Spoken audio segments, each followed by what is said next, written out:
Welcome to Indiana Sports Beat Radio. So for the thousands in attendance and the millions watching around the world.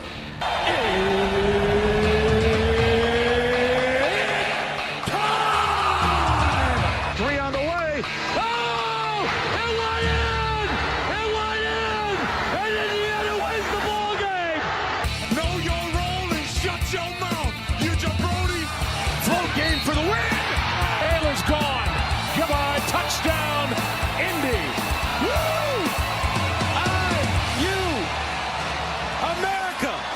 They got a football team now! It's pretty simple. I win. Google me. You know that I'm the cream of the crop. Now, here's Jim Coyle. Welcome aboard. How's everybody doing? Happy Wednesday. You've made it to the halfway point. Glad to have you along and more importantly, glad to be here with you.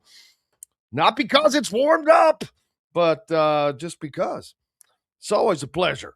And we've made it halfway through the week. We've got plenty to talk about. Indiana basketball couldn't quite get the sweep done. Indiana football, what's old is new. And high school in the last month of the regular season. Cal Neddenriep joins us to talk about that from the Indy Star. Bill Bender from the Sporting News. And Dylan Sinn from the Fort Wayne Journal-Gazette as well. And there's you, most importantly. Appreciate you. And unfortunately, then you've got me. Yes, I know. Thank you very much. Welcome aboard. Late game last night for those of you that were able to stay up for it. Indiana stuck around, but Lamar Wilkerson just could not get any help. He is the only player for Indiana. 1, 2, 3, 4, 5, 6, 7, 8, 9. Out of 9 players, one that reached double figures. Now, you did have 9 different players score, but not a big deal, really, when you look across the way. And USC had 3 players in double figures and another one at 9 points. So, in essence, 4. But Arenas, Gilbert's son, 29 points, 9 of 23, 3 of 9. Did his damage at the free throw line where Indiana just got destroyed.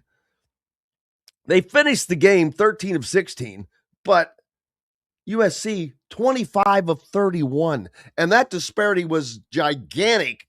A lot of that must have come late because Indiana was 3 of 4 late in the game.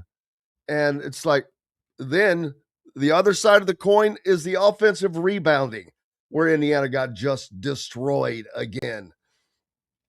Total rebounds, 40 to 25, they get out rebounded. But most importantly, it ended up being an 11 to 8 margin, but that is totally misrepresenting what actually went on during the game. It was like a 9 to 1 margin, 11 to 2 or something. And last I had checked, it was a 12 to nothing second chance points. Ended up being 15 to 6, but it was 12 to nothing when it all mattered. But you take those two things right there. Ball game. Either of them. Free throws where Indiana gets outshot by how many? 25 made free throws to 13. There's 12 points right there. Then the second chance points, 11. I mean, take your pick. Take your pick. But is what it is. But Indiana's just going to have to. The one thing I understand, they're undermanned and they are what they are. And I was gotten into a discussion last night with somebody about, well, that's all they do is this shoot. I go, that's how they're made, because they didn't hit the threes at the same rate as they always do. Well, guess what? When it works, it works. And when it doesn't, it doesn't. Had they had some help, Had they done a few things, had they been able to get to the free throw line, and I'm not blaming these free throws on the officials, Indiana's not getting to the free throw line. As a matter of fact, Lamar Wilkerson, 6 of 6. Reed Bailey ended up being 4 of 5. Earlier, it wasn't that late into the game where Lamar was the only one who had gone to the free throw line. And Indiana started pushing things late and created some things. They end up with only 10 turnovers,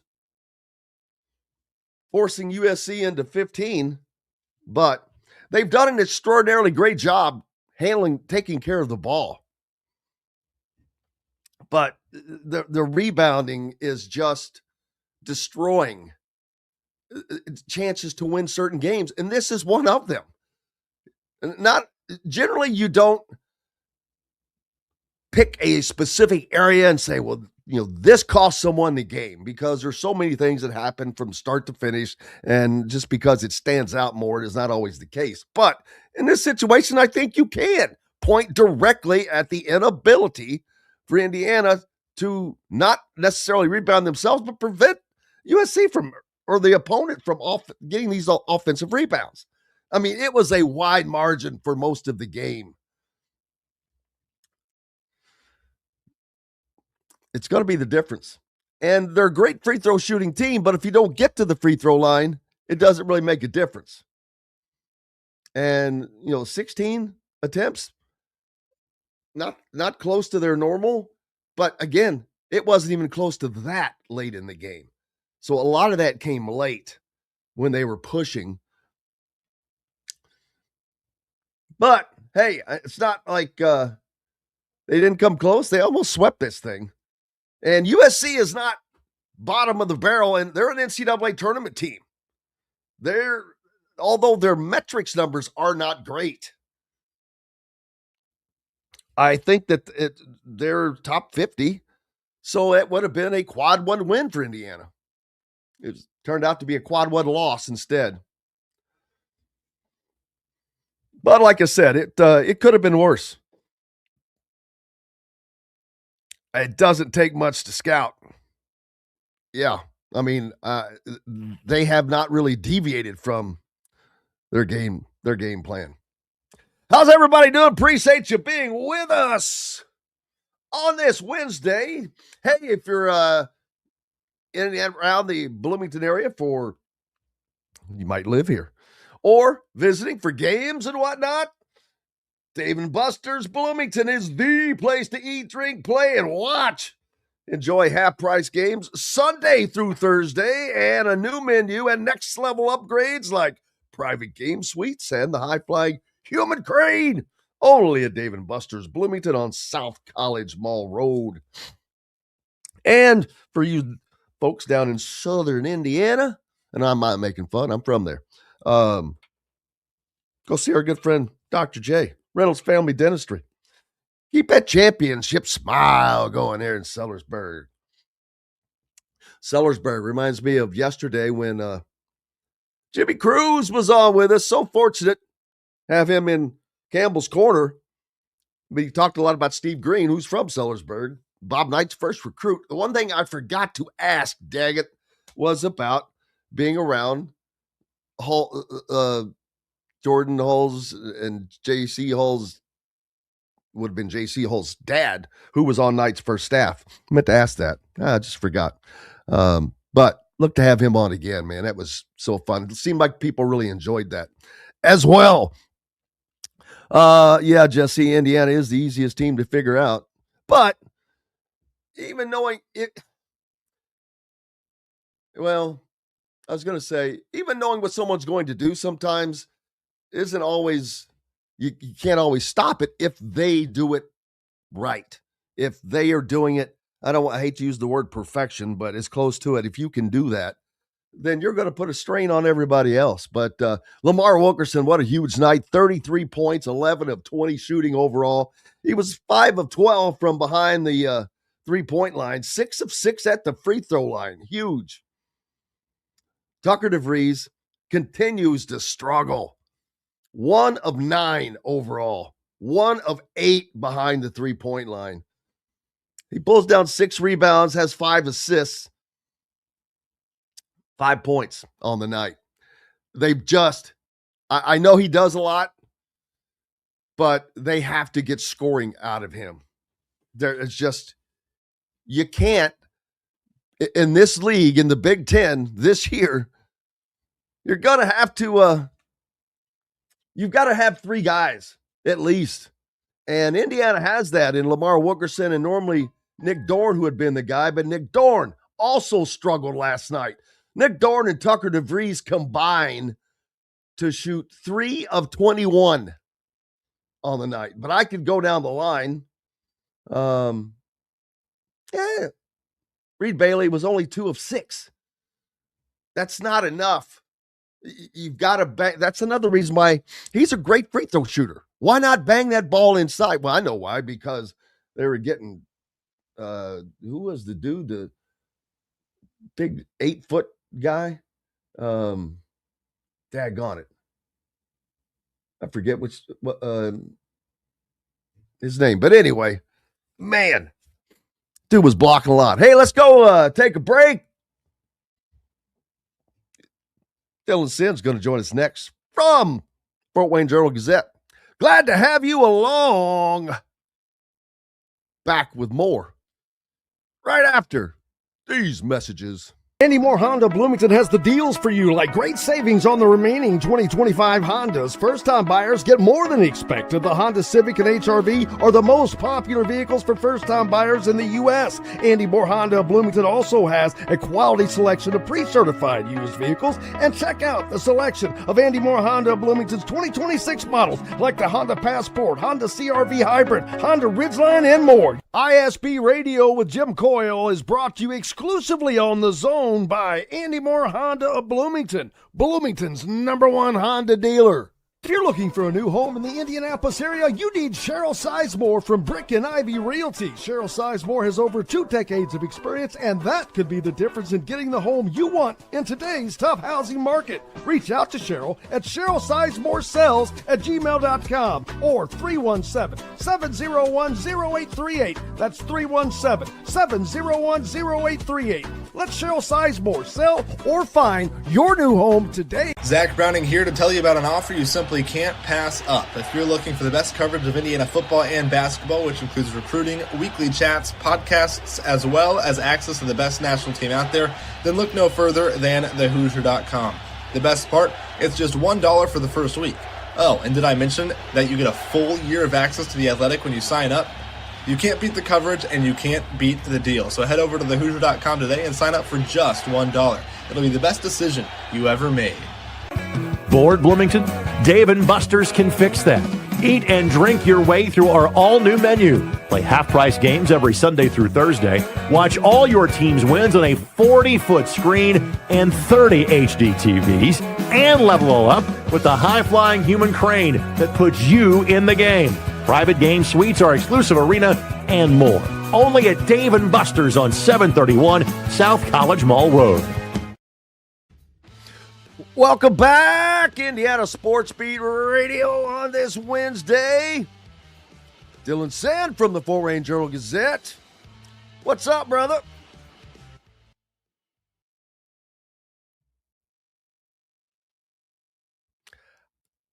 Well, Dylan, I guess he is not quite in there just yet, so we'll get him back, hopefully.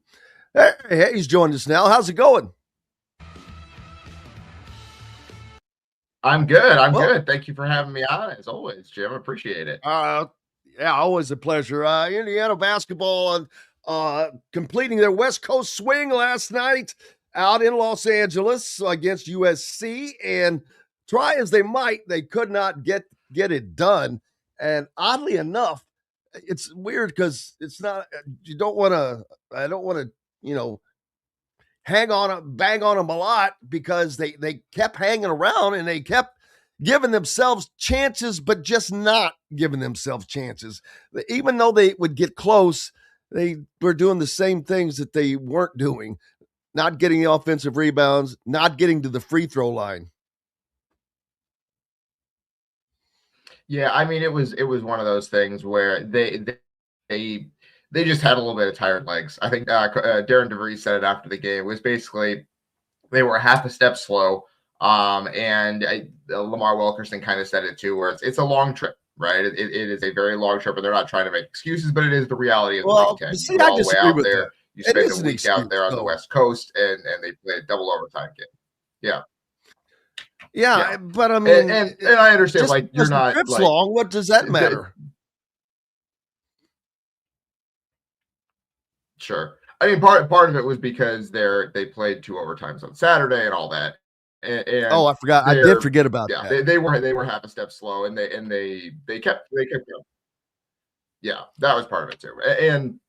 And the thing is, USC was a desperate team too. I think was part of it. And USC had the freshest guy on the court in Elijah Arenas because he's only played 4 games this year, right? So they were out there. They played really hard. They needed that win as badly as Indiana needed the win over UCLA on Saturday. So I think the broadcast mentioned it several times was that USC was the more desperate team last night because it had to be. And so Indiana would have loved to have had that game. They had chances to win it. The most disappointing part was that they had chances. They were down by 7 with a minute left and would have been able to tie it had Tatum Conaway hit all of his free throws. He missed a couple of them and ended up down by 2, and they had to foul. And then down 4, they couldn't get it back. So that was tough.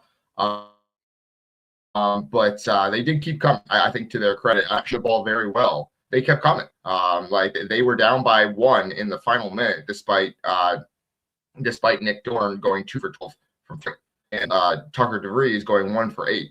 That to me is the biggest takeaway, is that they were able to be in the game with those guys going a combined 3 for 20 from beyond the arc. So it wasn't the night they wanted, but it wasn't one of those nights where it's like, oh man, they just didn't have anything for them either.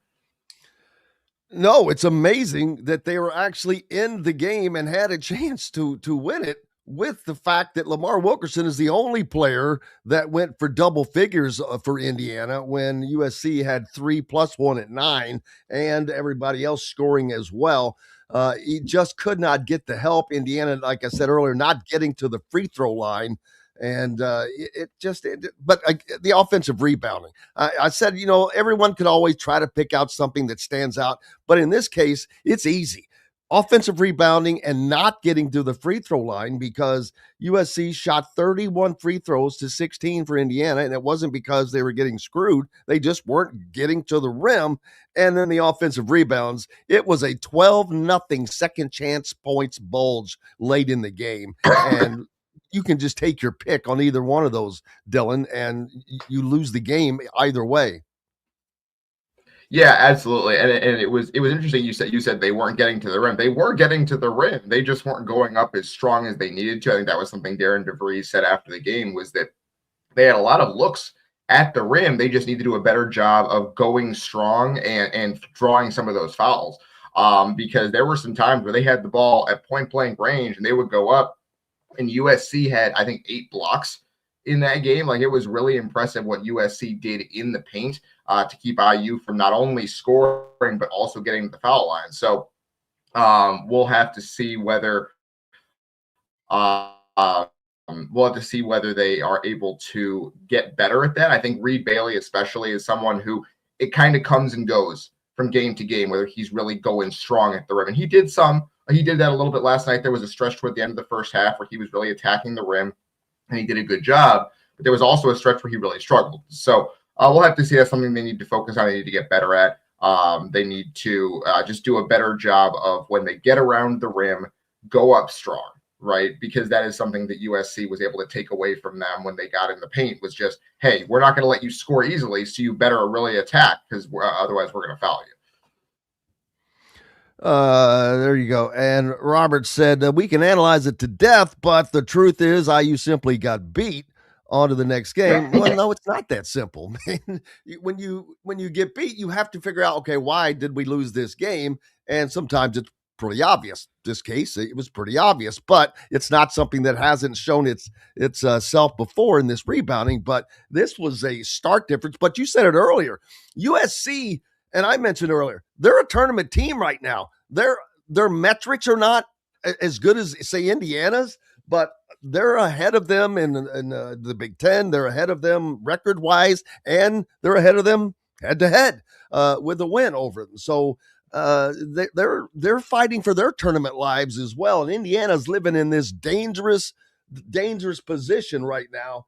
If you look at the standings, they're down there in the country of who's not going to make the tournament right now. I think that they are the last team with a chance to make the tournament in the Big Ten. Everyone that's below them, Washington, Minnesota, whom they lost to, Northwestern, Rutgers, Maryland, Penn State, Oregon, these teams are not good.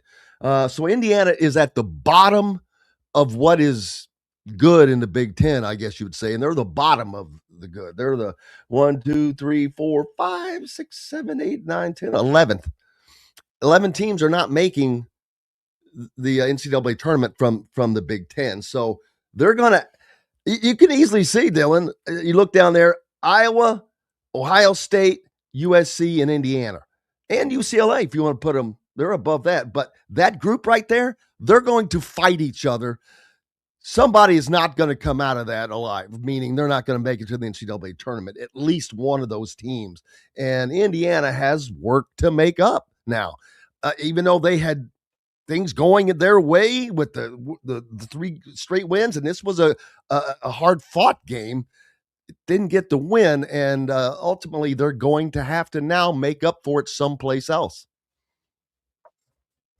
Yeah, I mean, that make it like we talked going into that West Coast trip that probably splitting would be okay. You'd like to get both of them, but splitting would be okay. And so now you come home, you get the split. Now you have to beat Wisconsin at home on Saturday, right? Like that becomes a really, really big game. It's another quad one opportunity. And they go in there and they need to win against a team that is very near the top of the Big Ten, right? And so they do have the good news is they do have better metrics than they've had the last couple of years. They have better metrics than I think UCLA and USC, even though obviously they lost to USC last night.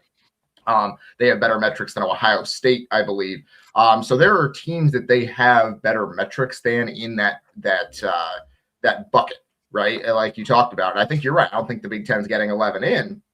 And so they probably need to get probably somewhere around 9th, at least among the Big Ten teams, and they'll have opportunities to do so. They're going to play Wisconsin. They're going to play Ohio State coming up. They're going to play Oregon coming up as well, a team that they should be able to beat if they're playing as well as they have been. So they're going to have opportunities here. You just need to stack the wins, get 2, 10, 11 Big Ten wins here down the stretch. And they're 6-6 right now. So that means a 4-4 or 5-3 finish, depending on the teams that you beat. Yeah, and they're going to get the opportunity, like you mentioned. They had plenty of chances coming. It's just this was one of those games that if you get that win, and I talked about this with someone last night. I said if you can win that game, you just got to par out the rest of the season. Just play par golf the rest of the season, and you're in, because they were in before the yesterday's game, but they were in the last 4 in group. Now I'd say that most of them would have them just out, but they get their chance. I think they need an upset. Where does that come? You got Michigan State at home.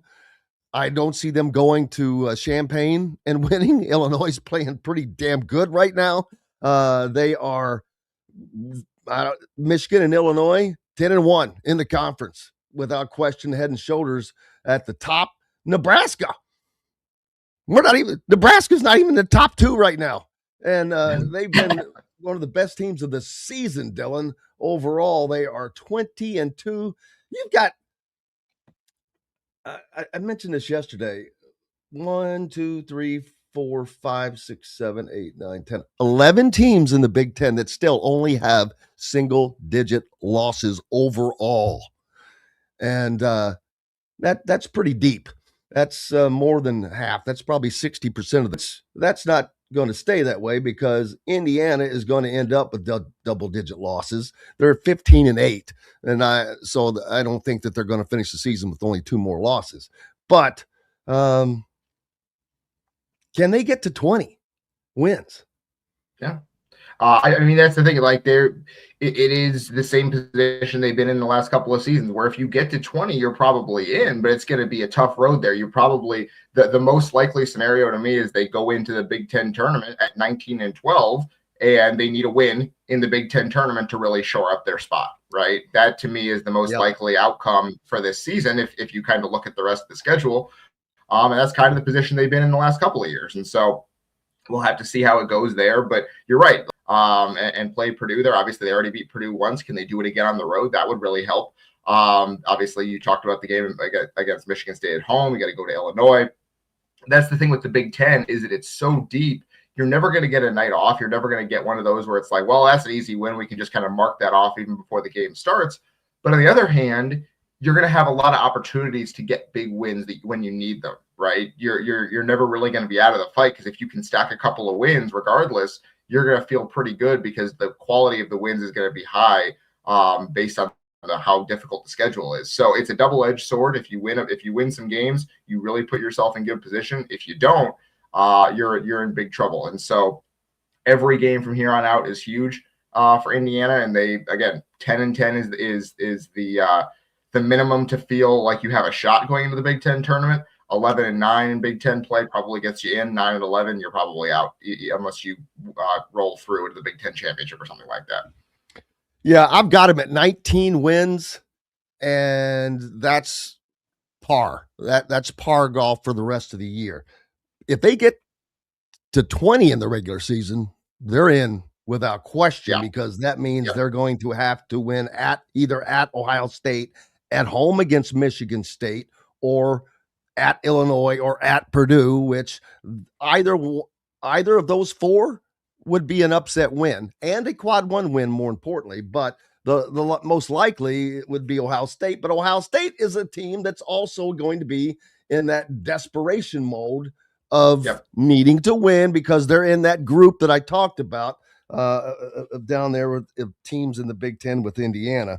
So, and here's another thing that's crazy. I just looked. Okay, we've got another month of the regular season left. We just finished the freaking football season 2.5 weeks ago, Dylan. Yeah. And there's only a month of basketball left. Yeah. I mean, have you checked when the championship game for football is next year? Yeah, I saw that. Doesn't it end like sometime in April? Yeah. It is a week later than it was this year. So we're going to have. I don't get what is. Well, we'll talk about that in the next segment. We'll talk about some football stuff, but yeah, put that down. End of season. They need to. I'm glad they're doing that. It needed to be longer. It needed to be. There needed to be bigger breaks without playing games because although it didn't affect Indiana. I'm wondering who did it affect. But who cares? We'll talk about football next. But yeah, Indiana basketball and the Big Ten, man. The thing is that the fact that they're holding on with the team that they have, I'm a little surprised. The one thing that 3-point shooting has been something that fans had wanted to see that team do for quite some time. But I think that they need a little discipline. I saw too many times where it'll be one on whatever and up goes a 3-pointer. And I don't think that they understand the strategies of the game. There's no strategy in what the players' heads. And I don't know that they're being taught strategy as far as being aware, time, game, what's going on? What do we need a 3? Did I need to shoot a 3 right there with nobody under the basket? Just a lot of things. I just don't. The discipline, rebounding is A lot of that is effort and wanting to rebound. Teams that rebound well, it's not an accident. It's just like Indiana football. All the things they do well, it's not an accident. It's the arduous chore of trying to get teams to do those kinds of things. And there are certain things I think that this team just has a green light and they're always on go, which when it works, it's great. But when it doesn't, there's no, hey, let's alter things a little bit. Let's put some I don't see any of that. It's interesting because I think the biggest problem last night was that Nick Dorn had been so hot, right? And so you give him the green light to shoot basically whatever he wants. And he just was off last night. He had some really, really good looks that just didn't go down for him. There was a couple that rattled out for him. And it was like, he was due for a game that was not as good. And it just came in a game where they were close and a couple of them going down would have made the difference. And so that was part of it. I do think in terms of the rebounding, they rebounded really, really well against UCLA on Saturday. I thought they really, really fought in that game. And they just didn't fight quite as much. Last night, there were some loose balls, and Darren DeVries said it after the game. There were some loose balls they just didn't quite get to. Now, they fought toward the end. They had they really, really fought down the stretch to try to get back into that game, and they did a good job. But it was a little bit too late, and so there was just again a little bit off last night compared to where they had been, because they really fought against Purdue. They really fought against UCLA, and they just weren't quite there against USC. It's something that coaches talk about all the time, which is you've never truly arrived from an effort and intensity standpoint. You can see that in rebounding. You're not going to rebound well in every single game. You're not going to be able to say, well, we know what to do now. We're going to be fine. And so they're going to need to spend these next couple of days really working on, hey, we're going to come out in that Wisconsin game. We're going to fight every single possession to get that rebound. Because that's what they were able to do against UCLA. That's why they won that game, was because they fought down the stretch every single possession for every single loose ball and came up with more of them than UCLA did. And so they can do it. It's just a question of really, really focusing on it and getting in there and scrapping for it. USC had lost 2 games at home back-to-back, so oh well. Hey, Dylan Sinn is with us from the Fort Wayne Journal-Gazette. Covers IU, and when we come back, we're going to talk some football, including Lou Holtz. He's still alive, people. I had someone, I know his health is waning, it appears, but I had someone ask me last night, oh man, did you hear about Lou Holtz dying? I'm like, no.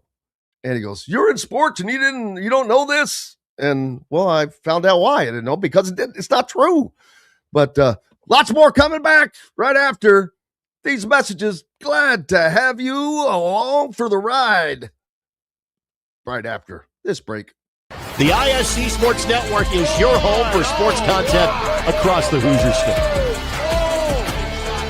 Find us live on TV and streaming or archived on our website and our app.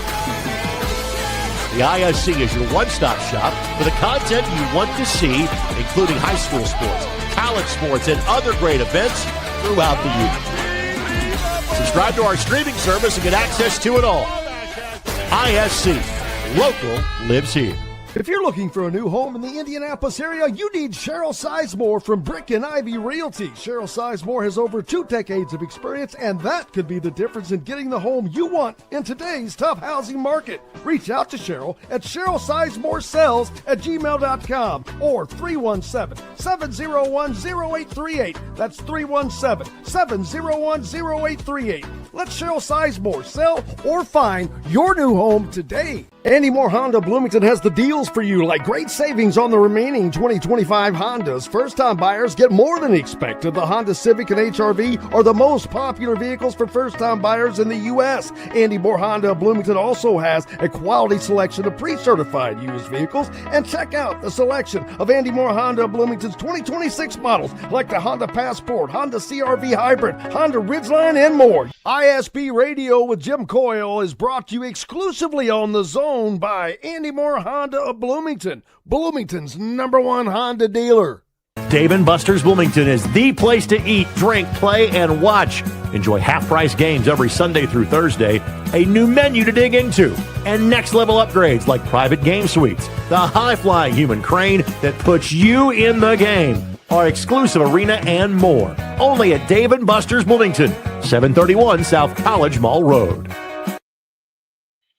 Welcome back, Indiana Sports Beat Radio on this Wednesday. Jim Coyle with you as always. Dylan Sinn from the Fort Wayne Journal-Gazette as well. And what's old is new, Dylan, for Indiana football, as Tino Sunseri, who I thought made just a horrific mistake when he left Indiana to go be the OC at UCLA. And I get moving up, but I also think sometimes you got to look ahead, and that was just not I still did not understand that move because of the situation, but it worked out fine. Indiana loses Chandler Whitmer after a season as its quarterback's coach. He's heading to the NFL and the Tampa Bay Bucks to be their quarterback's coach, which is a great sign for Indiana. But don't get too worried, people. Curt Cignetti is kind of the architect of this offense, Dylan, and he's a quarterback and a quarterback's guy. And so they've always had good quarterback play.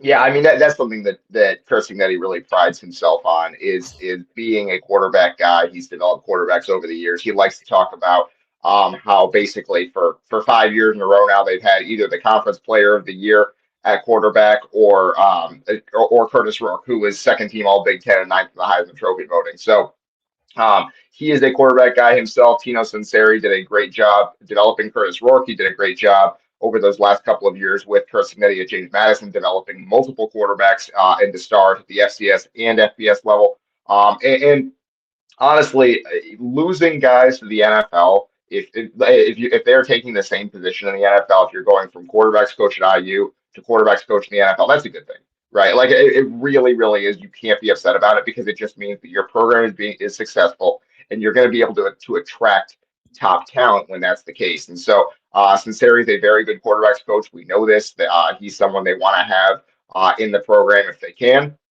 And having him back is a really big move for them. And the fact they were able to announce that or not announce it, but it was reported basically immediately, suggests they knew this was coming with Chandler Whitmer. They had Tino Sunseri ready to go. They were prepared for this. They knew it was coming, and they were able to fill the spot very quickly and not have any gap there in their recruiting or anything like that. Yeah, and you wonder is that all now is from the staff, but they still have to hire a strength coach. Reportedly, they were going to get Tyson Brown from UConn. I'm not sure if that's done yet. We've not gotten an official announcement about it, but that's kind of been the reporting. Who would be a great hire? UConn went from 3-9 before he got there to 9 wins each of the 2 years he was there. And he has connections with Curt Cignetti as well, who tried to hire him when he was at Elon, I believe. So I do think that they have a hire in mind there. They just haven't announced it officially. Curt Cignetti definitely keeps it in the family. And who's to blame him? Look at what it has wrought. A very successful run. You know, I said it at the open, what's old is new. Hey, what better way to add continuity to your staff? Bring on somebody that you've already spent 3 years with. And some of the players on this team might actually still even know this coach, even though he was only gone for a season. But yeah, and I think that says a lot to the players. They see this, they read this stuff, man. They know what's going on. I'm talking about recruits as well, especially guys who are either going to be in that room or in the receivers room. All of that stuff matters. And Indiana they have handled this post-national championship with aplomb. They are killing it recruiting. They're killing it in the portal, and they are making hay when the sun is beaming. Yeah, I think that's a huge part of it is that these are really important weeks and months for Indiana. After you win a national championship, you get a bump in everything, right? I think people are more interested in you, coaches and players and everyone, right? Like from the transfers, from high schools, from everyone. And so you need to take advantage of that while you can. I think Indiana's done a really good job of that. Obviously, they had signed a lot of their transfer portal class for next season, even before they won the national championship. But they've done a good job of making sure those guys stick around, making sure there's no kind of like issues with any signings or anything like that. And then you go through, and they're obviously doing great work in high school recruiting as well, starting to elevate that I think that is something that Kirsten is really focused on right now, is taking high school recruiting to the next level. Obviously, he's talked before about how he doesn't look at stars and things like that, but you want to get the most talented players that fit your system that you possibly can. And IU can now go after a more talented class of player because of the success they've had the last 2 seasons. And so we're seeing that. We've seen a lot of really talented players on campus for visits the last couple of weeks as they really try to take advantage of this national championship window and say, hey, we are the kings of college football right now. Let's go out there and act like it on the recruiting trail. And they've done a really good job of that. Like you said, basically striking while the iron's hot. And that is so important. They have not had any kind of hangover. This coaching staff has not acted like, oh, we won the championship, we can just kind of relax for a little while. That's not what they've done. They've really, really dived in, which is great to see, which suggests to me there is staying power with this run. Oh, absolutely. They've doubled down. And you mentioned going and getting guys. Well, half of these guys they're not having to go get; they're being gotten. They're coming to Indiana. Nick Marsh. I guarantee you, he's like, yeah, I want some of that, and with good reason. But you look at last year's team and how well it was built, position by position, and you're like, oh wow, man, that's going to be tough to follow up, and it is going to be tough to follow up because. Dang, the running backs room. Gee whiz. I am such a huge fan of Kalon Black. Roman Hemby is great. They're both 1A and 1AA. And you can put either one which, but I just love watching Kalon Black run. That dude is just, you want to talk about beast mode, man? Yeah, I love it.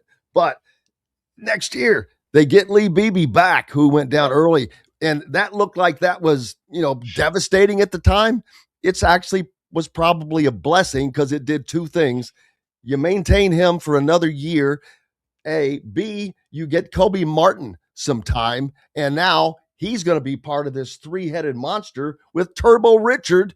Can you wait to hear, or we won't be able to, we don't get to hear it, but Don Fisher, whoever takes the snap, hands off to Turbo Richard, and he hits the Turbo Jets. But obviously doesn't sound as good as Don Fisher, but that meant to be fun. But every room, I mentioned the wide receiver room, you've got Charlie Becker back and Nick Marsh added to that, and Davion Chandler, and they're looking at landing some other key guys. Tight end, Nick Marsh, I'm wrong one there. Sorry about that. Brock Scott. They just bring in his shot, rather. Yeah, Marge's son. Yeah, that's right. He's from the Northeast Indiana area. He's from Leo, so really, really impressive player. Guy who was actually a two-way star at Leo. He had like 20 tackles for loss as a defensive end his senior year as well. Really, really talented player. And bringing him home from Miami is a really big coup for them. Also, don't forget at wide receiver, you get Tyler Morris back. That was a big piece for them this year. He got hurt in spring practice. And wasn't able to play, but coming in from Michigan, he was a guy who had a lot of success at Michigan. And so getting him to be your slot guy is really, really important. So that was why they had to go get Jonathan Brady from Cal in the spring spring portal window, was because Tyler Morris had gotten hurt, but now you get Morris back. He's a really good slot guy for them. You get Marsh and Becker on the outside, obviously. In terms of Turbo Richard, my favorite Turbo Richard stat is that Boston College he played for Boston College last year. They averaged 3.2 yards per carry as a team. He ran for 5.2 yards per carry. Like it's so far above what anyone else on that team was able to do, just because the offensive line was not good at Boston College. It was quite bad. And the defenses had to be keying on him. Absolutely, because they were not throwing the ball over the yard either. And so, yeah, absolutely. He was the number one guy in the scouting report, and he was just ripping off 5 yards a carry anyway. Just really, really impressive. And so that's the kind of guy you want in Indiana. That three-headed monster, like you said, of Richard, of Beebe, of Martin, that's really impressive. And it's the type of room they had this year as well. Yeah, and speaking of which, you look directly, the position you look at there is offensive line. And once again, Indiana pretty set. Carter Smith at left tackle with Drew Evans at left guard, Bray Lynch at center, Joe Bruner from Wisconsin, big 6'3", 300 and whatever pound, beef eating, grain fed Wisconsin offensive lineman. And then Amendola Ajani, who played as a freshman in the national championship, comes back as a sophomore. That's a pretty damn good offensive line right there. Now you've got to get through it, of course, health wise, but starting out, not bad.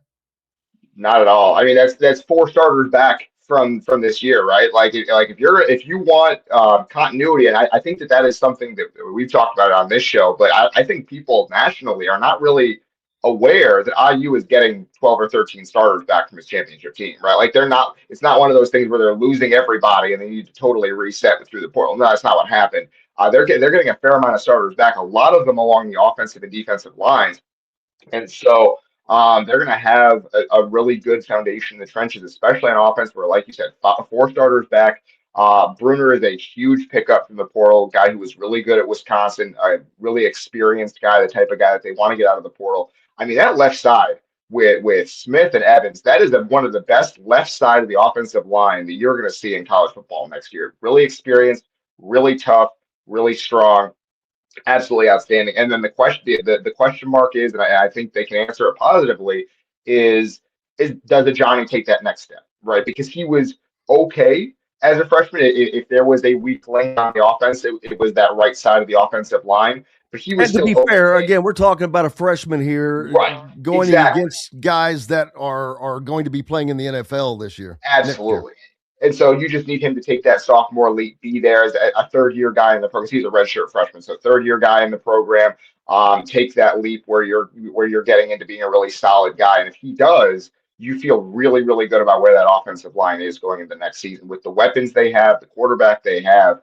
It's an offense that doesn't really look like it has a weak link right now. If Ajani is even pretty good, let alone taking a major leap.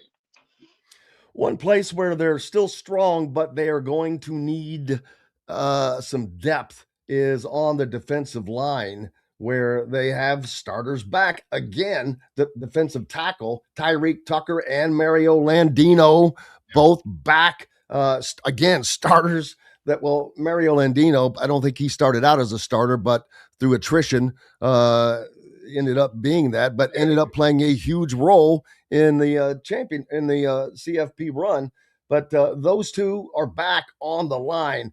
And so if Indiana can continue to do the job developing guys like they have, they're going to be just fine, because you also have guys on at the end that will be back. Daniel Ndukwe, Joshua Burnham, and Chidi Obizor.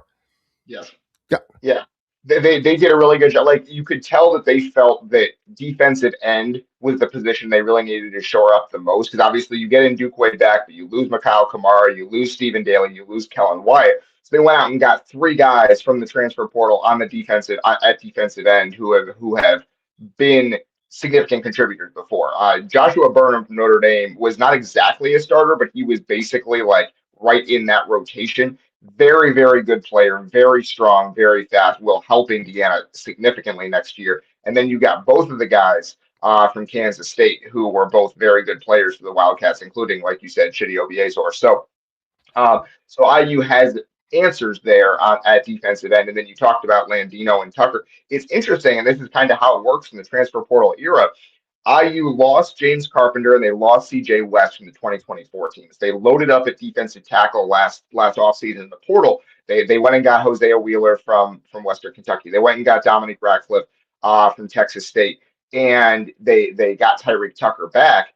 And they didn't think Landino was not supposed to start for them. He just kind of won that job. He beat out Hosea Wheeler and he beat out Dominique Ratcliffe because he was just better than them. He did a really good job in fall camp and in the early part of the season, and he won the job. And that's what you want, is you bring these guys in from the portal, but if you have a guy in-house that beats them out, that's great. That is exactly what you want, and it's what IU got at defensive tackle. They did a really good job of Mario Landino, and now they have two more years of him, because he was, I think, a redshirt freshman or a true sophomore last year. So man, it is really impressive what they've done along the defensive line to shore up what could have been a weak spot, and it just wasn't this season. And in fact, it was a strength and could very well be next year as well. Yeah, and speaking of Lindino and Hosea Wheeler ended up transferring out instead of fighting for a position again on a team that he ended up going to Baylor. So, and I'm sure he got paid quite nicely. You go to any team in Texas, you're getting paid, I promise you. But, hey, looking forward to it and looking forward to seeing how it all continues to shape up. The recruiting is going extraordinarily well. They've got some spots they're going to have to replace, and we've got plenty of time to talk about this. Is the good thing or the bad thing? I mean, I'm ready to start football season over again, man. It's sure a lot more fun covering a winter. I can tell you that. This is why the SEC and those people had those shows going for so long, and now they don't know what to do. It's like, you know what it reminds me of? The SEC fans are, and this would be a great meme to put up, are at the end of the movie The Truman Show, when the Truman Show ends and they don't know what to do with themselves. That's SEC fans right now. What do we do? We're nobody. Yeah, they're lost, brother. What's up next for you? Yeah, I mean, I will be in Bloomington on Saturday. Looking forward to that. IU Wisconsin should be a huge game, and obviously following along with Purdue as we go through the season as well. So just kind of really diving into basketball now. That is the biggest thing, is that it is full go for basketball finally. Now that the football season has come to an end, so looking forward to that. Yeah, Purdue is they're going to end up finishing in the upper part of the conference as expected. But I just don't see them having the talent to make a deep run in the NCAA tournament. I think that if a team like Indiana exposed them, and they were beaten in different ways. Illinois went there and beat them with a freshman scoring 46. You're not going to see that very often. But they're a good team, but they're just not good enough. I don't think. I don't know, other than Michigan and Illinois, I don't know that there's a team in the Big Ten that's really looked national champion kind of caliber, although there are a lot of good teams, don't get me wrong. But there's a difference between being really good and being at that, and Michigan and Illinois are definitely there. And Illinois, having a freshman come out of nowhere like that, whoo, that'll make you sleep well at night. Absolutely. And I think Michigan State could get there. I think Michigan State with Fears at point guard, he's just so dynamic. I think they could get hot and make a run. I would put them, like you said, a step below Michigan and Illinois, but I think they could make a run if things come together for them like they often do for Tom Izzo teams in March. Yeah, and don't forget about Nebraska. That's right. I did. That's true. It's so easy to forget about them. Damn. I mean, here they've been the story all season long, but they're in third place in the Big Ten. That's how damn good the Big Ten is. Dylan Sinn from the Fort Wayne Journal-Gazette. Make sure you give him a follow. He's one of our all-around contributors. Appreciate you, my friend. Thanks, Jim. Thanks for having me on, as always. We're back with plenty more Indiana Sports Beat Radio right after these messages. Dave & Buster's Bloomington is the place to eat, drink, play, and watch. Enjoy half-price games Sunday through Thursday, plus a new menu and next-level upgrades like private game suites and the high-flying human crane. Only at Dave & Buster's Bloomington on South College Mall Road. Zach Browning here to tell you about an offer you simply can't pass up. If you're looking for the best coverage of Indiana football and basketball, which includes recruiting, weekly chats, podcasts, as well as access to the best national team out there, then look no further than thehoosier.com. The best part, it's just $1 for the first week. Oh, and did I mention that you get a full year of access to The Athletic when you sign up? You can't beat the coverage and you can't beat the deal. So head over to thehoosier.com today and sign up for just $1. It'll be the best decision you ever made. You're looking for a new home in the Indianapolis area? You need Cheryl Sizemore from Brick and Ivy Realty. Cheryl Sizemore has over 2 decades of experience, and that could be the difference in getting the home you want in today's tough housing market. Reach out to Cheryl at CherylSizemoreSells@gmail.com or 317-701-0838. That's 317-701-0838. Let Cheryl Sizemore sell or find your new home today. Andy Moore Honda Bloomington has the deals for you, like great savings on the remaining 2025 Hondas. First-time buyers get more than expected. The Honda Civic and HR-V are the most popular vehicles for first-time buyers in the U.S. Andy Moore Honda Bloomington also has a quality selection of pre-certified used vehicles. And check out the selection of Andy Moore Honda Bloomington's 2026 models, like the Honda Passport, Honda CR-V Hybrid, Honda Ridgeline, and more. ISP Radio with Jim Coyle is brought to you exclusively on The Zone by Andy Moore Honda of Bloomington, Bloomington's #1 Honda dealer. Bored, Bloomington? Dave & Buster's can fix that. Eat and drink your way through our new menu. Play half-price games every Sunday through Thursday. Watch your teams on the big screen and level it all up with the high-flying human crane. Private game suites and more, only at 731 South College Ball Road. Welcome back, Indiana Sports Beat Radio on this Wednesday. Glad to have you along for the ride. You've made it halfway. And, hey, man, it's going to actually warm up at some times this week. Today's not that day. But, yeah, we're not even hit 36 yesterday. Not happening today. 27. Tomorrow, 28. And then jumps up to 39, but back down, 37, 38. Hey, on the horizon, Monday. Hello, 52 degrees, lows of 33, followed by 56 and 35. Some of this snow might actually melt, man. All right, looking, oh yeah. You're looking ahead. Beginning on Sunday, it gets up to 38, and then next Monday, it into the 50s, and then it to the 40s, which is more than fine. Snow will start to go away. Great to look at, but all right, I've seen enough of it. You can go. You've done enough. Looking forward to Bill Bender joining us today on the program as well. We'll talk college football and the big game coming up this weekend, Super Bowl. It is New England is the underdog, which is kind of wild, but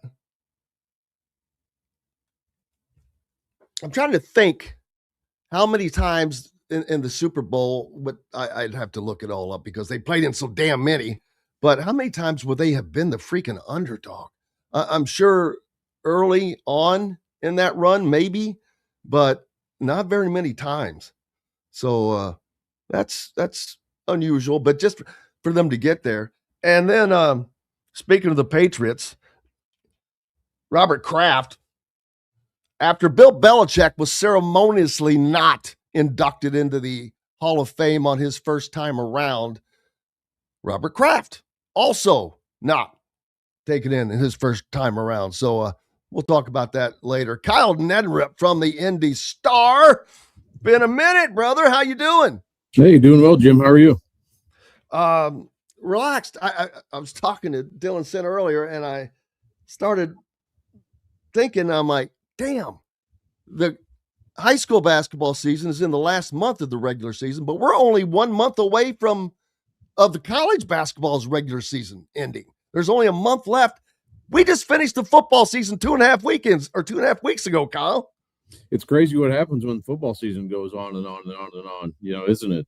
I saw somebody had a sign at the USC game last night, said, sorry, we're late. Football ran late or something to that effect. Yeah. The funny thing is, ESPN was trying, or whoever, Peacock, whatever, was trying to show this sign, and this dude was trying to get a picture of it or something. I'm like, well, they would sure like for you to get out of the damn way so they can see that sign, and they finally came back to it. But yeah, and speaking of Indiana's success. I know that recruiting is not quite the same as it used to be, but recruiting is still important, and it's important to people like Kurt Signetti, and they are killing it right now in having guys in. They've had big weekends, and it continues. And several of the guys, one of the guys they're waiting on is the wide receiver, of course, from Lawrence North, who could possibly follow in the footsteps of Omar Cooper Jr. and Davion Chandler and become Indiana's first 5-star recruit ever. Yeah, that's the hope, I think, for IU fans. The and I did talk to Manchin about 2, maybe 3 weeks ago, about IU and just about his recruiting in general. And IU definitely is a part of that, part of that process. I think having, obviously Omar is not going to be there, much longer, but having that connection, he's familiar, and definitely he's friends with Davion Chandler. So there's a good connection there. The school to watch out for is Alabama, and they, he lived in Alabama at one time. He's, so he's got a connection there. I don't know if that's it ultimately comes down to that, but I do know there's a good connection there, and he's being recruited by, all of the blue blood teams that you would expect. So, he's going to have he does have a good, group of schools that he's going to be picking from. But yeah, it's a big, and I think it might be, getting a commitment from him, no matter what he does in college, which he's going to be a good player in college, obviously, but it would almost signify something if they could get him and get him over some of these other teams that they normally lose to in recruiting, in the past however long. So, but yeah, I mean, it'll be, I know he's planning to get things cut down and kind of get down to business. And then, he's a guy that he's not going to be rushed into having to make a decision early, like some are, but, I would imagine he will, at least get things cut down and then, make that decision sometime before the start of the season. But, he does, it's going to be interesting to see what he ends up doing. But, Alabama, IU, I think, there's definitely a lot of schools, Ohio State, Miami, that are in this mix for him.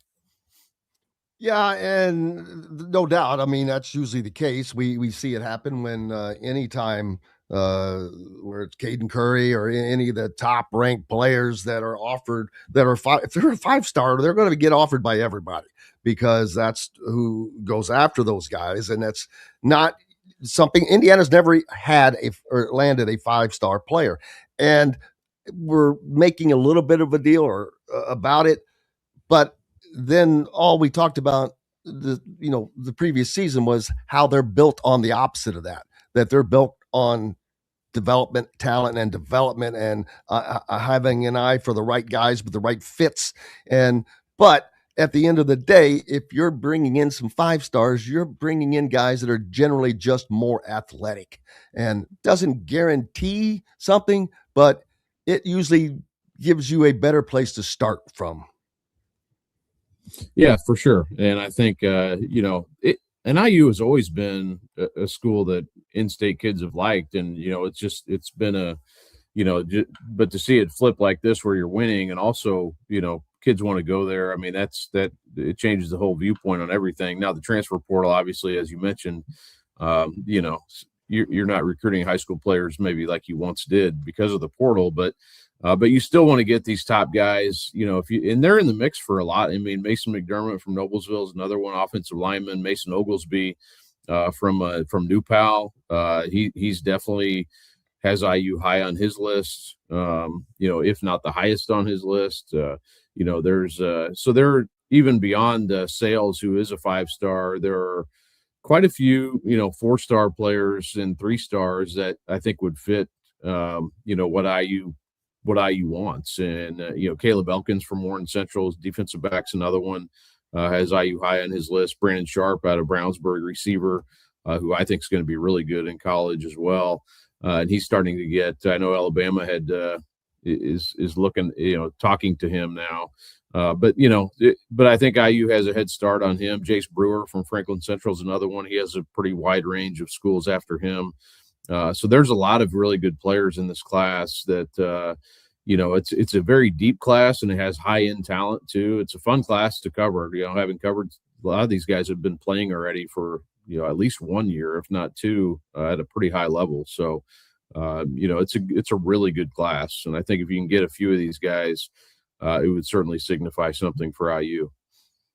Oh, without question, no doubt about that. And it's funny how we see guys, though, that like Brock Schott, who was at Miami. Obviously, you're at the U. You're obviously a high-ranking player, but coming back home, and an Indiana kid, we've seen this before. They go away, but Zen Machowski from on the offensive line from Floyd Central went to Ohio State, played on the national championship last year. So guys can sometimes the grass looks greener, and I understand. And now you're like, oh, wait a minute, the backyard looks pretty nice and manicured right now. Yeah, for sure. And we'll see. I mean, I know signing day today has taken a huge step, backwards because, most of these kids all commit in the December signing period now. I would say almost 100% of them. There's a few out there I know around the country. We don't have any big ones today. There's some, smaller schools, and, good to see those guys get a chance to play somewhere too. I mean, that's the majority of the kids I cover are that grouping. But yeah, some of the high level kids, that's kind of taking a chunk out of today's signing day. But now you can kind of look forward, I would say, to what happens next. And, there's a lot with the coaches going out to these schools and talking to kids. You kind of get a better sense, I think, of maybe what the recruitment looks like for some of these guys. And they can kind of, they are taking visits already and, kind of getting a sense of what's what. So, I think for a lot of these guys, it's going to, in these next couple months, I mean, there could be some commitments and, things happen and or at least probably narrowed down some of their schools as well. So, but yeah, we'll see. I mean, it'll be fun to see what the dominoes end up falling in this class. Yeah, and it's not that I think that Indiana is poor. They're still not in the top tier of NIL. They're not one of the Texas schools. They're not Ohio State or anyone like that. So or Alabama for that matter. So when it comes to trying to land a guy like daggone it, who were we just talking about from Lawrence North? Damn it. Snails. Yeah. Can they lose this? Do they lose out money wise? To a freshman, I can see that being a lot more likely than once they play. They're in the, they're like, oh hell, I can make close to this and play more or win or do something different. The transfer portal gives that opportunity, but it also, if it wasn't there, maybe it changes decisions. Yeah, I mean, that's part of it, right? I mean, you're especially for a 5-star receiver, those guys you don't just run into those guys on the street. So you're going to that's part of this battle is what you can offer them, and maybe Alabama can offer more, and maybe it's a better fit overall. Who knows what it ends up coming down to? But yeah, you're right. I mean, it's you want to stay in good, I know I've talked about this before, but you want to keep things in good standing with recruits now too. You don't want to burn bridges because who knows what happens a year from now, or not a year from now, but a year after the season. And, and it's sort of a situation where, you want to be in good standing. Maybe you get a commitment the next year after they go to somewhere and it doesn't work out, and maybe you can get him later. I'm not saying that's the case here necessarily, but it could be it for anyone. So you want to keep those relationships solid and not go off the rails when they commit somewhere else, because you don't know in this world, things change year by year. Yeah. And I've been really surprised Purdue is still able to land some big time players in certain positions. And I'm like, wow, how are they? Because I don't think that they're also not big in NIL, even much less so than Indiana is. But I'm like, are they spending way more on certain players and not as much on others? Because they, like I said, they've been able to pull some guys in, and I'm like, damn, why would a guy of that caliber want to go play for a team that's not successful at the moment? Yeah, and we don't know all the details. I mean, it's hard to know because there's not the salaries aren't out there, so it's hard to, things that you hear certainly, but not, you don't know. It's kind of like the pieces of a puzzle that you don't fully understand. So, but I do, from things you do, I think there's prioritizing for whatever school you're at as far as like, hey, we need this position and we're going to throw our money at this position. And a lot of times that's quarterbacks, obviously. But I think, if you're deficient somewhere, maybe that's where you throw your money to, and then you kind of hope to develop at some other position, like offensive line. That's probably a position you're trying to develop with high school kids largely, and then supplement the portal where you can. But I would say, to me, if I was putting together a team, defensive line, I would throw my money there. Quarterback, I'd throw my money there. And then if I can get a superstar receiver, I would do that. So, that's kind of, I think, where it starts. And then you try to develop your offensive line and some of your other defensive positions. But, to me, if you could get defensive linemen that are the best high profile players, I mean, that's where I would start and then work from there. But yeah, I think it's partly just, and it's opportunity. Purdue can offer opportunity to play. So that's part of it also, and I think that's appealing to some people. Indiana basketball recruiting for the state, and not Indiana University, Indiana as a whole. Is this? I hate to call it a weaker class. It sounds disingenuous, but Luke Ertl, obviously, probably the best player in the state. Mr. Basketball probably has that one wrapped up. But has anybody kind of stepped up to challenge him this season? Yeah, there's two players I would say. Noah Smith from Plainfield, who's going to DePaul. DePaul did a really nice job recruiting him. Jack Owens, who has connections, obviously, he's from Indianapolis. He coached at Purdue. He's Miami of Ohio. He coached as head coach, but he was definitely in on Noah, I think, when some others weren't. And, I thought Noah might get Purdue or IU or somebody to get in the mix for him. They didn't. And he went to DePaul. And he's having a great year for Plainfield this season. His efficiency's off the charts. Plainfield's 16-1. To me, he should be in the conversation with Luke Ertl. I think Luke, like you said, I think, going into the year, it was kind of like, well, this is Luke's to lose, and I don't think he's obviously done nothing to lose it for sure. But I think it's a disservice not to say Noah Smith's in that conversation. I also think Dikembe Shaw from Crown Point, who's maybe not he's going to Illinois, Chicago, but their team, they were undefeated up until last weekend. Gary 21st not handled them, but they beat them on Saturday. And, so that was their first loss of the year, but he's really having a good year too. Very efficient player.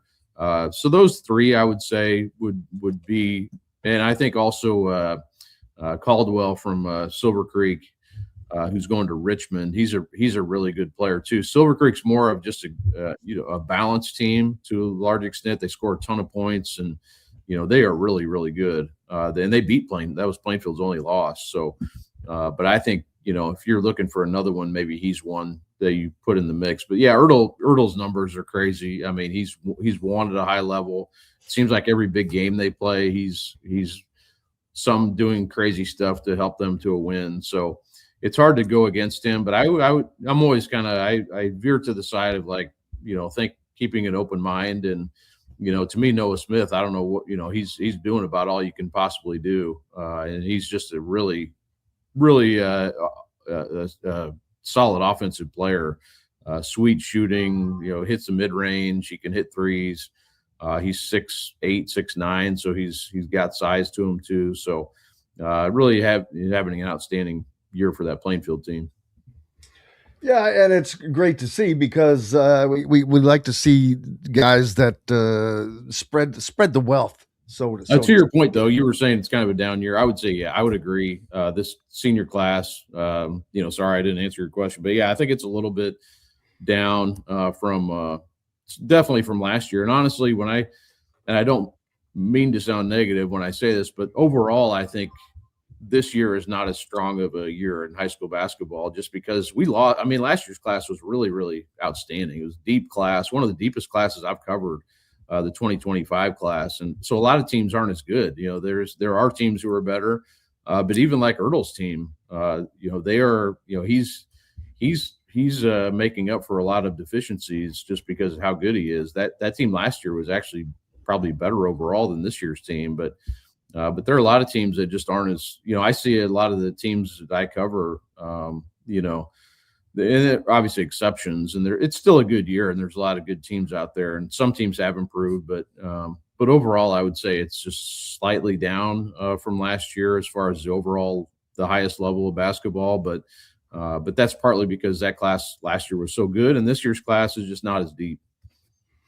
And it's, I don't know, is it just me or does it seem like Jason Gardner Jr. is like a sixth-year high school player and he's just a junior? Guy's going to be around for a stinking another year. I saw him talking about a recent unofficial visit to Indiana. And I mean,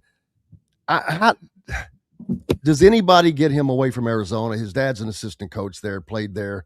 I can't, and they're number one in the country right now. I can't see. I know that Darren DeVries and that staff, Indiana staff, has made him a priority. And I remember, as a matter of fact, as soon as the staff had their first event, the games that the high school games that they had at Cook Hall last year, when Fishers was playing, Darren was standing under the basket directly under the basket against. So anytime he came and went to the basket, he's looking right at Darren DeVries' face. That's a Tom Izzo move. That's smart. Yeah, I think Jason's, hopefully he's back. It should be really soon here. I have to check on that to see for sure, but I think he's going to be back here shortly, playing again. He's missed a lot of time here with that broken hand, right? Broken bone. Yeah. So is it a shooting hand? Yeah. I think no, it's actually his left hand. So yeah, he should be back. It would be right around now. So I would expect him back soon. So yeah, looking forward to seeing him back on the court. Yeah, it's his left hand. Yeah, it's his left hand. So he'll be, I think even the worst comes to worst, you can wrap it up and he could, play one-handed, so to speak. But yeah, I think he's, it'll be, I don't know. I mean, he's always said that, Arizona's not a slam dunk, and that he's keeping everything open minded. And yeah, but if it doesn't say that, nobody else is going to recruit him. Yeah. So, but, you take him at his word. And I think, he's got a lot of good options out there, but yeah, man, he's so fun to watch. That's kind of another kind of disappointment this year is he just hasn't been able to play a lot. So that's kind of taken, but Fishers is still not lost even without him. Keep winning. It's 48 regular season games in a row now, which is, considering the schedule they play, that is just ridiculous. So, kudos to them for being ready night in, night out. Carmel almost got them on Saturday. They won by 3.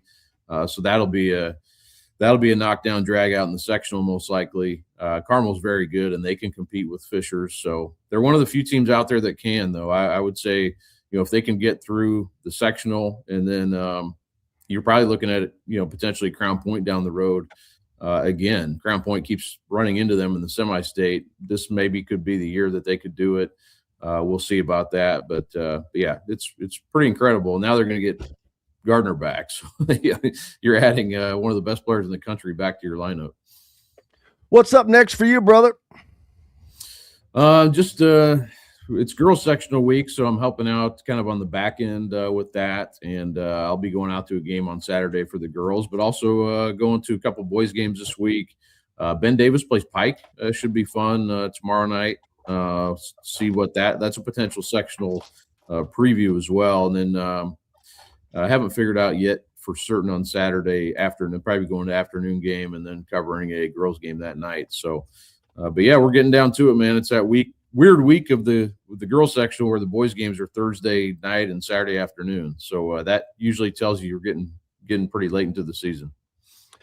Kyle Neddenriep from the Indy Star. If you're not keeping up with him, you don't know what's going on in high school sports in Indiana. That's no doubt. Appreciate you as always, my friend. Enjoy the rest of your week.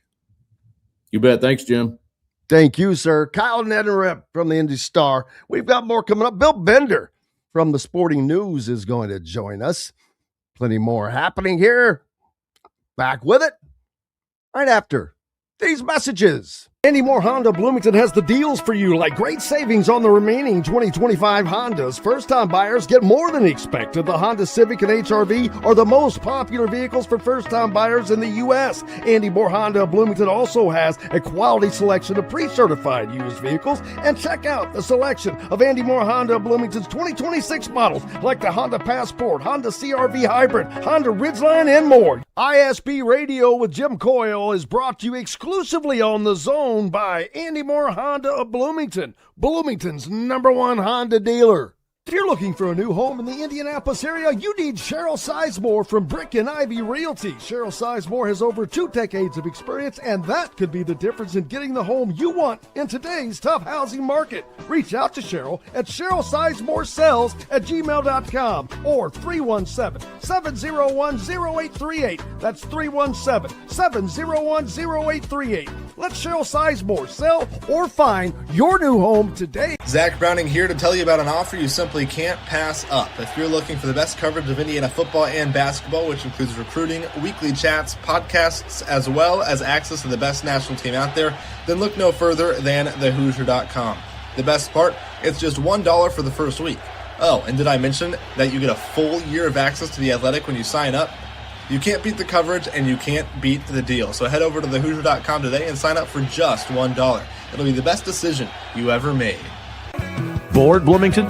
Dave and Buster's can fix that. Eat and drink your way through our all-new menu. Play half-price games every Sunday through Thursday. Watch all your team's wins on a 40-foot screen and 30 HD TVs.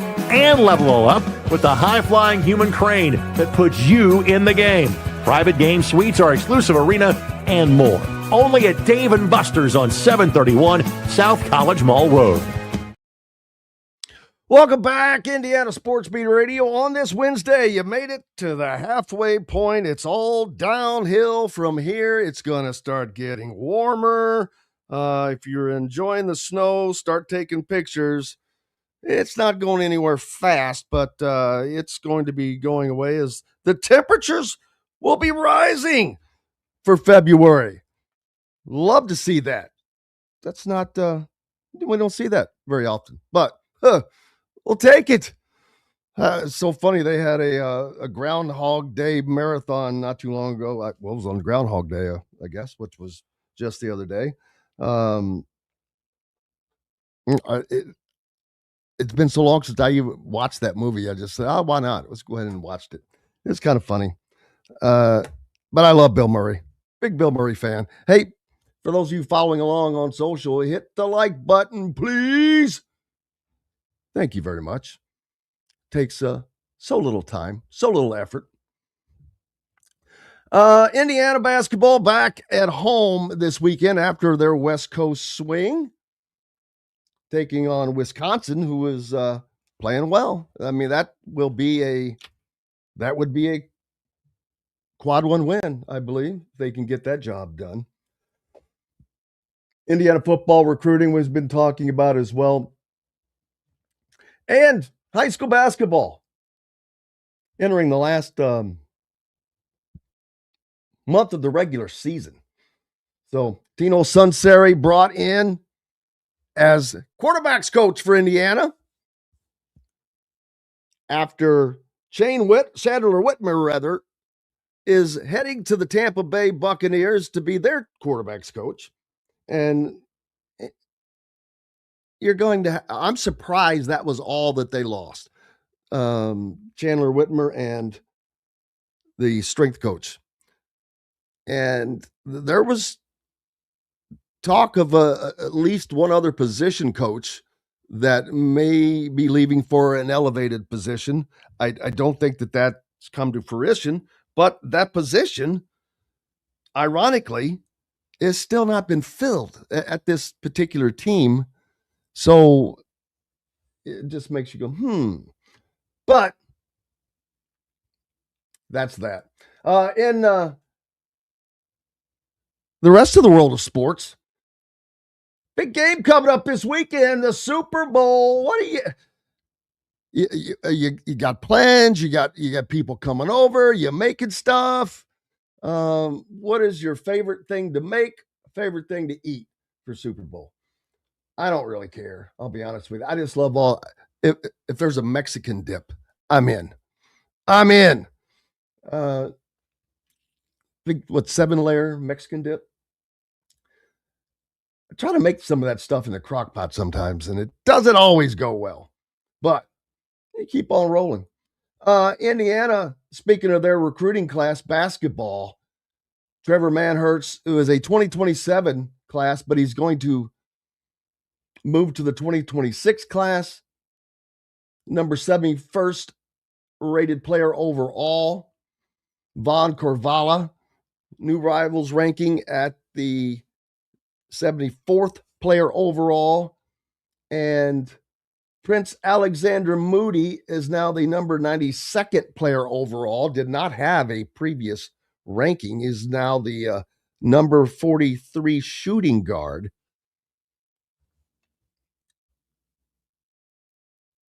Yeah, there you go. So a good recruiting class as far as that goes. Let's take a break. Or did I already do that? Yeah, I think I did. Bill Bender with us. I think I already took a break. Bill, I can't keep up with myself today, man. How's your day going? Yeah, that was quick in. I was like, I have 2 minutes to sit here and look at my phone while we have to take a break. No, it's great to be on with you, Jim. How you doing? Cannot complain. It's always great when I get to see you. Unfortunately, it's not like it had been in a little bit warmer environments, but going to get that way here soon. Looks like February's not going to be too bad. I'll tell you what, it's been depressing, and I don't know if we're in the same part of the country. So it's been 10 days of just staring at snow outside that hasn't melted. And we've shoveled the driveway and reshoveled the driveway. Last week was, and coming out of the national championship game just a couple weeks ago, last week the kids were home all week from school. And it got testier each day with, all four of us in the house all week. So, but we got through it. The kids are back in school and excited to get going here. It wouldn't be a day if there was not a lawsuit against the NCAA to talk about. Joey Aguiar, the former UCLA quarterback, Tennessee quarterback, has been granted a temporary restraining order against the NCAA's eligibility rules, which, I'm not sure how they can, other than their own precedents that the NCAA has made, how someone can say, well, nah, you can't do that. Well, why can't I? It's our freaking organization. Well, they're going to continue to do this until the court rules against the player. Right? Like it's got to go federal because the biggest issue, I think, is state by state by state. We got the Alabama deal with the judge who's a freaking Alabama booster. Right. Well, yeah, Bediako, by the way, averaged 11 points and 5 rebounds in those first 3 games. I mean, if he can help the team win, they're going to find a way to do it. And, the debate we've been having over the last couple of weeks at Sporting News is what's going to stop a player from, not only we're doing this 6th year of eligibility or 7th year or whatever year we're trying to do, which I think the solution to that you and I have talked about would be, I think you just give college athletes 5 years. That's the rule we should make. You have 5 years of eligibility. You are not getting redshirted. You get 5 seasons. You're a super senior in the 5th one. If you get hurt and you have to redshirt, I mean, that's one of your 5 years. And with the exception of maybe medical hardship waiver or something like that, we're not going to award a 6th year often. And I know we had to do some of this because of COVID, and I understand that. But I don't know, Jim. I kind of land on you have 5 seasons to do what you need to do at the college level. Yeah, I agree. I mean, that's the only thing that I think that they can do now that we've had this JUCO, all the JUCO years deal about that. And again, I'm like, why are we having some of the same arguments over and over when it comes to the JUCO thing? Hasn't that been decided? I mean, it should be pretty black and white. Yeah, yeah, for sure. And I don't know where you land on it, but I think it's going to be a turnoff for the common fan, right? Like we talked, you and I talked a lot about how Indiana had an old roster, but it was an old roster that was within the rules, right? You had guys from transfer portal. They took advantage of their eligibility. Yes, they had 21 and 22 and 23-year-old guys, but that used to be football. You just got beat by a senior heavy team. And now I think that's something to keep in mind. What I was getting at earlier, I wanted to run this one by you. What happens when we have a 7th round draft pick, go to fall camp, doesn't think he's going to make the NFL roster? He's like, man, I still have a year of eligibility left in college. What's stopping that kid from doing that next? I think that's the next one that we're going to have happen. Well, and what drives me nuts is the argument they're going to be irreparably harmed. Well, no, the people who are irreparably harmed are the players who played right before you did when and they didn't get paid a nickel and all of that. So it's just the irreparably harmed thing. Just, I'm like, dude, take what you got, be grateful and enjoy it. And then there's the instance of teams bringing in these freaking G League and now NBA players, henceforth mentioned Alabama already. And the president of the NCAA made the statement that the teams that are doing this are trying to play by a different set of rules than everybody else. And on one hand, I agree with it. On the other hand, I'm like, well, until you stop it, they're going to do it. Well, and agents are no longer it's like the movie Blue Chips from years ago. Once they were in bed with an agent. How far ahead of the future was that movie? Oh my gosh. Like you go back and I watched that I think it was last Selection Sunday. I got through all my work and I'm like, I'm still awake, throw on Blue Chips. And I said the exact same thing. I'm like, wow, that's something. That's something. Oh, look, there's Nick Nolte, and Nick Nolte just yelling at the players was always funny. But and the point shaving part too, by the way. That also was very timely. But I think as far the point I'm making about agents is when you used to sign with one or you were caught with one, so to speak, you were done. Your eligibility was done, but now college players have them. I get emails from agents that are kind of pushing for their players to be interviewed or, for their podcast or trying to promote these athletes. Oh, yes. And if you're on the beat, though, and you try to get these guys, good luck. And if you did it without permission, oh, boy, that hand gets slapped. It's horrible for us, isn't it? And again, I'm not trying to be a whiny writer, but you have to respect the school. And then and these guys are trying to get their players promoted. I can only imagine, what they're telling these kids about. Well, we're going to challenge that so you can play. I think Trinidad Chambliss's case is a little bit different because there's, they're trying to pass off as a medical issue. I understand that.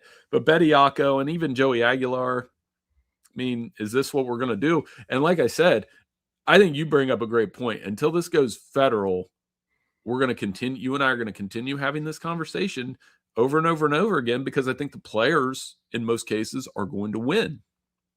Yeah, because what judge in his right mind who was a booster for a school thought that it was okay for him to rule on a ruling that directly affected a school which he supports sports-wise? I mean, the judges are not even being open about it. I'm like, dude, get out of here. It's just, you got to get it out of the states. Too many different laws.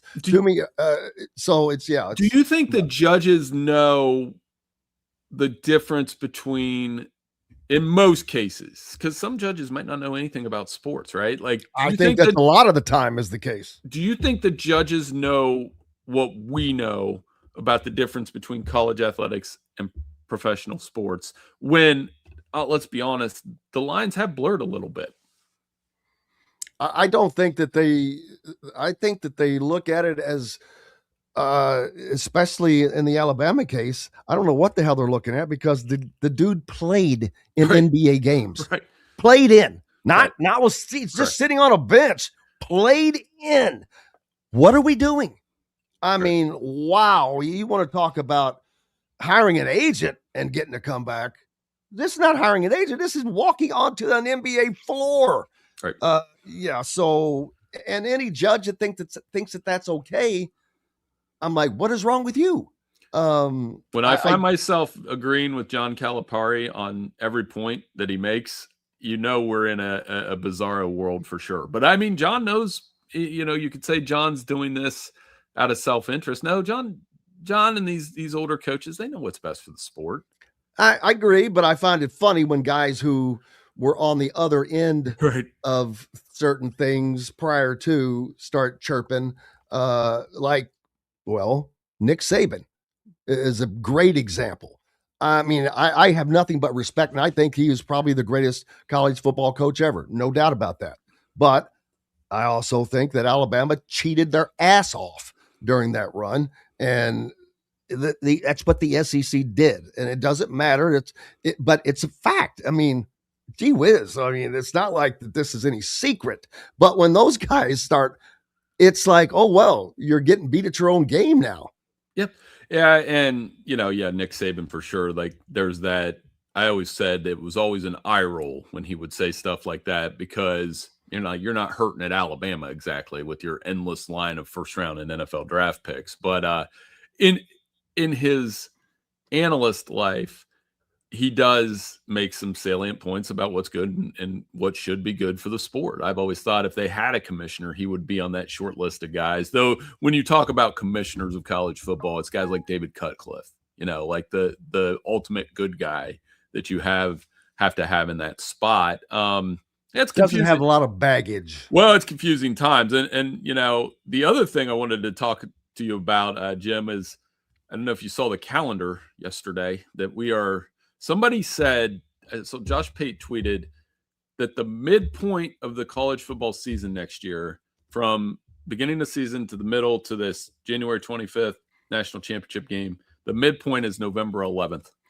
That's perfect. Let's take a quick break and we'll switch to football, and we'll bring up it's going to end a week later than it did because there's not enough of a break. We got more coming up. Bill Bender from the Sporting News is with us. Make sure you're giving him a follow. Back with more right after these messages. The ISC Sports Network is your home for sports content across the Hoosier State. Find us live on TV and streaming or archived on our website and our app. The ISC is your one-stop shop for the content you want to see, including high school sports, college sports, and other great events throughout the year. Subscribe to our streaming service and get access to it all. ISC. Local lives here. If you're looking for a new home in the Indianapolis area, you need Cheryl Sizemore from Brick and Ivy Realty. Cheryl Sizemore has over 2 decades of experience, and that could be the difference in getting the home you want in today's tough housing market. Reach out to Cheryl at CherylSizemore@gmail.com or 317-701-0838. That's 317-701-0838. Let Cheryl Sizemore sell or find your new home today. Andy Moore Honda Bloomington has the deals for you, like great savings on the remaining 2025 Hondas. First-time buyers get more than expected. The Honda Civic and HR-V are the most popular vehicles for first-time buyers in the U.S. Andy Moore Honda Bloomington also has a quality selection of pre-certified used vehicles. And check out the selection of Andy Moore Honda Bloomington's 2026 models, like the Honda Passport, Honda CR-V Hybrid, Honda Ridgeline, and more. ISB Radio with Jim Coyle is brought to you exclusively on The Zone by Andy Moore Honda of Bloomington, Bloomington's #1 Honda dealer. Dave & Buster's Bloomington is the place to eat, drink, play, and watch. Enjoy half-price games every Sunday through Thursday, a new menu to dig into, and next-level upgrades like private game suites, the high-flying human crane that puts you in the game, our exclusive arena, and more. Only at Dave & Buster's Bloomington, 731 South College Mall Road. Welcome back, Indiana Sports Beat Radio on this Wednesday. Jim Coyle with you. As always, appreciate you joining us midway through the week. Bill Bender from the Sporting News and college football. Man, just what we wanted. It wasn't a long enough season. Earlier I talked, Bill, we're only 1 month left of the college basketball regular season. We just finished college football 2.5 weeks ago.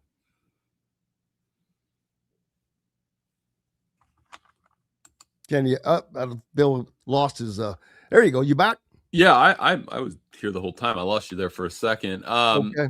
But calendar wise, you're right. And when I tell this to my friends, they say, you're whining, you're a sports writer, stop whining. But I think I'm not even thinking about it from our end. I'm thinking about it from a college athlete's end. You think about, you're basically now doing a 12-month job. I just think the layoff is the one that gets me. The layoff was very obvious with the these 1 seeds, the teams that gets the buys other than Indiana. Everybody else is lost in the last 2 years. I think having 2 weeks between a quarterfinal and a semifinal is ridiculous. I think ending the season on January 25th is too much. We needed to compress the playoff instead of expanding it. The calendar, not the number of teams.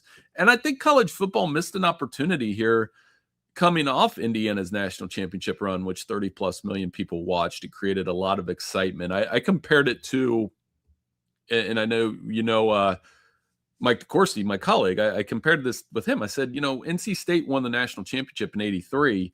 The tournament expanded 2 years later, and it really took off when it went to 64. I think college football missed an opportunity here to expand to 16 and compress the playoff schedule. Well, that falls firmly at the feet of the Big Ten because they're flexing right now because they can. I don't know what their ultimate goal is the thing. This 24 team crap that Tony Petitti, I'm like, come on, stop with that. What is the point? What are you trying to accomplish? I don't know what the Big Ten is actually trying to accomplish. The SEC they're kind of, they're at the behest of the Big Ten at the moment, and they don't have an argument for a lot of anything. But I don't know, what is the Big Ten's goal, I guess, is the biggest question. Yeah, I don't understand the 24 team thing. Now, some would argue, well, FCS does that, and Division III and Division II, but I love Division III football. We have a huge presence in Ohio with Division III football, obviously. But I don't think people watch that on the level I know they don't watch it on the level that we watch Big Ten football and SEC football. I've always thought 16 was the right number. If we're going to expand, I'm actually a guy that would have liked to seen 8, because I think 8, you have 3 compelling rounds, and we've turned this into the NCAA basketball tournament. And you know how much I love basketball too. I don't like to talk when we're like, let's go to 136 teams in the NCAA basketball tournament. Why would I want to watch that? I always said, as somebody that still uses a printer, the bracket's got to fit on one hand. I don't want to print landscape printing across the, and try to 2-page the bracket. I only need it on one hand. And I will argue on one side, there are not 12 teams that I think can win the national championship. I just don't think there's that many that are that good. So, 16 is fine. Definitely does not need to be more than 16. And even if they go to 16, all that, half that, or part of that's going to be to placate the people who demand that the group of 6 or whatever gets their representation, which I find to be a farce. They're not good enough, but how do we always know that? We don't. Well, but here's one thing too, and one of your listeners, Brian S. Guitars, what a name. He said, he's saying that maybe, or one of these comments in here that said something to the effect of, we don't know if the NCAA basketball tournament will be as dramatic this year. I would disagree. I actually think this year's NCAA basketball tournament is going to be better than the college football playoff because of the number of teams that I believe can win the national championship. You get what I'm saying? What is that number? Oh my gosh. I did our first bracketology at Sporting News this week, and I was telling Mike, I'm like, Arizona, there's about 4 Big Ten teams. Duke, you go all the way down through the SEC, they've got good teams. Like Florida could still make a run. I'm taking this all the way down to the 4 seed and saying, yep, that team could win a national championship. Gonzaga. Besides in the Big Ten, besides Michigan, besides Michigan State, besides Illinois, who's that 4th team? Maybe Purdue, maybe Nebraska, but let's see. Right? Like, I'd see Nebraska, but I mean, every time I say Purdue is they think, oh, it's because you're. I mean, no, I don't care. I think Nebraska could make a Final Four run. I don't know if they could make a national championship run. I like the way they move the basketball, but to your point, those top 3, you just learn by years of experiences not to count Michigan State out. Oh, exactly. Coaching matters. Michigan's got 9 guys that can put the ball in the basket. 9 that average 8 or more. I mean, when you have that much scoring and that, I described them when watching them a few times this year with my son. I said, I don't know who their starters are because they have that many guys that can put the ball in the basket. And then Illinois is very good. So they've gotten and they have really come on as a team, especially partly because of Wagner, the freshman, who has really ramped it up. And when you're getting that kind of production from a freshman. UConn, forgot about them. Gonzaga. I mean, we've got what should be a very, very compelling tournament. But to your listener's point, just because there are more teams in college basketball that can win it doesn't mean the college football playoff can't be more compelling. And I think on any given year, I always say, and we've talked about this a little bit, I think in any given year, there's 5 to 6 teams that can win the national championship in football. This year, I was probably about right. But Miami kind of flew in the face of that by making a national championship run. But early in the season, we were talking about them like that. I remember being in September after they won their first Notre Dame game. did that kind of same thing last year, though. They weren't the team that anyone thought was going to be at the final game. Right. And that's what I'm saying. Like, you got toward the playoff, and then when you broke down the playoff field, I probably said on this show, I said, who do I think can win the national championship? I probably said, I'm guessing if you look back at the files, it said Indiana, Ohio State, Georgia. And then I was probably like, I'm not so sure about anybody else. Maybe Oregon. But you were and amongst the majority of us. So I didn't see Miami coming. I didn't think they were disciplined enough to get there. But I also didn't see Georgia losing to Ole Miss. Right. And then Miami making the run that they did in the fact I didn't see Miami beating Ohio State, which they did. So I guess those are the surprises of it. It's not a perfect sport, but it's fun. And when you get to 24, I think the big question will be, for example, when I'm circling games for next year and the Big Ten schedule came out, I said, don't know if I said this to you, that Indiana-Ohio State game will be as big a regular season game as we ever see in Big Ten in the last 10 years when Ohio State comes to Indiana. Because if Indiana wins, you could really start talking about a changing of the guard. Like, I know Indiana's the defending national champs. Ohio State's this program. If Indiana beats them again, but then you're like, well, they might play again in the playoff. So what are we doing? You know what I mean? So I do think the more teams we add, the less it does devalue the regular season. I love the regular season in college basketball, but what's the knock on March Madness, Jim? It's only 1 month a year we care about it, which is unfortunate and it's untrue. But if you're a casual basketball fan, that's probably the case. Certainly is. Bill Bender from the Sporting News. Make sure you're keeping up with his content at the nation's oldest sporting publication. Appreciate you as always, my friends. Hey, check in again soon. Thanks so much, Jim. I'll talk to you. Thank you, buddy. Bill Bender joining us, and big thanks to everybody else on the program today. Dylan Sinn, Kyle Neddenriep, most importantly, each and every one of you. Until tomorrow, I'm Jim Coyle. I will see you on the radio. Thanks for listening to Indiana Sports Beat Radio. Be sure to subscribe to our YouTube page for more clips and team coverage of Indiana basketball, football, and more. You can also find full episodes and tons of other content on thehoosier.com. We'll see you next time for another edition of Indiana Sports Beat Radio.